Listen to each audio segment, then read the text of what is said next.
Partisipasi sabaratan orang tentunya sangatlah diharapkan untuk melakukan pengawasan pada penyelenggaraan pemilu 2024 mendatang. Sehingga diperlukan adanya konten kreator yang bisa menyentuh kaum milenial dengan sajian dalam bentuk milenial atau dikenal dengan sebutan generasi Z. Pemilih pemula ini pun akan menjadi lebih mudah menyerap serta memahami konteks kepemiluan. Partisipasi sabaratan urang tentunya sangatlah diharapkan untuk melakukan pengawasan pada penyelenggaraan pemilu 2024 mendatang. Sehingga diperlukan adanya konten kreator yang bisa menyentuh kaum milenial dengan sajian dalam bentuk milenial atau dikenal dengan sebutan generasi Z.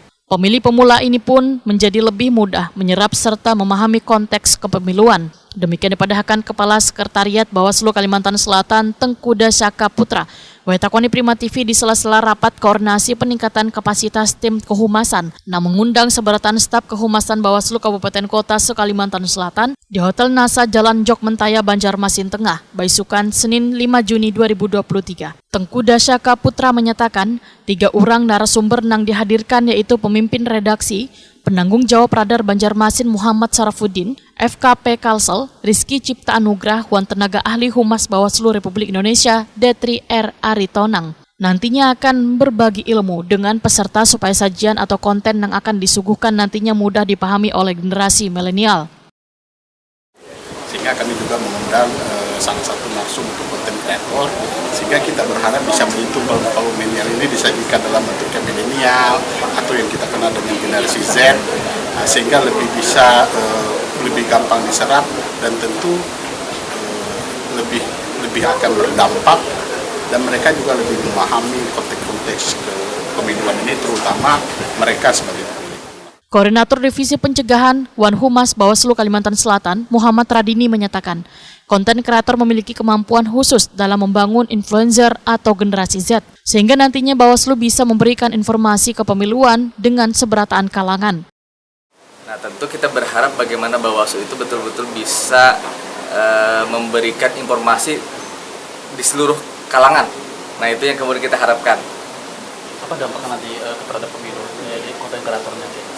Ya tentunya partisipasi tentu kita dalam konteks bagaimana kita melibatkan seluruh seluruh masyarakat ini dalam konteks pengawasan partisipatifnya, bukan hanya tingkat partisipasi pemilih, tapi kemudian ikut terlibat dalam pengawasan partisipasi terutama generasi muda dan generasi milenial.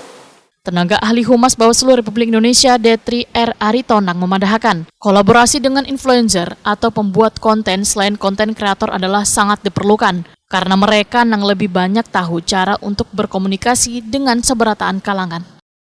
Satu yang perlu dilakukan sekarang adalah kolaborasi kolaborasi dengan influencer, dengan banyak orang, dengan pokoknya segala kelompok kepentingan. Dengan adanya pengelolaan media sosial ini penting buat baik konten kreator di Bawaslu maupun nanti kita berkolaborasi dengan konten kreator lain yang merupakan influencer, orang yang punya nama gitu ya, orang yang memang followersnya banyak gitu, subscribernya banyak, itu bisa kita ajak kolaborasi karena mereka yang tahu juga bagaimana caranya berkomunikasi dengan masyarakat, apa yang dibutuhkan masyarakat, di sisi lain apa yang diinginkan masyarakat dari Bawaslu, itu yang penting diajak untuk kolaborasi. Bukan begitu ya Pak Kabak ya? Iya, betul.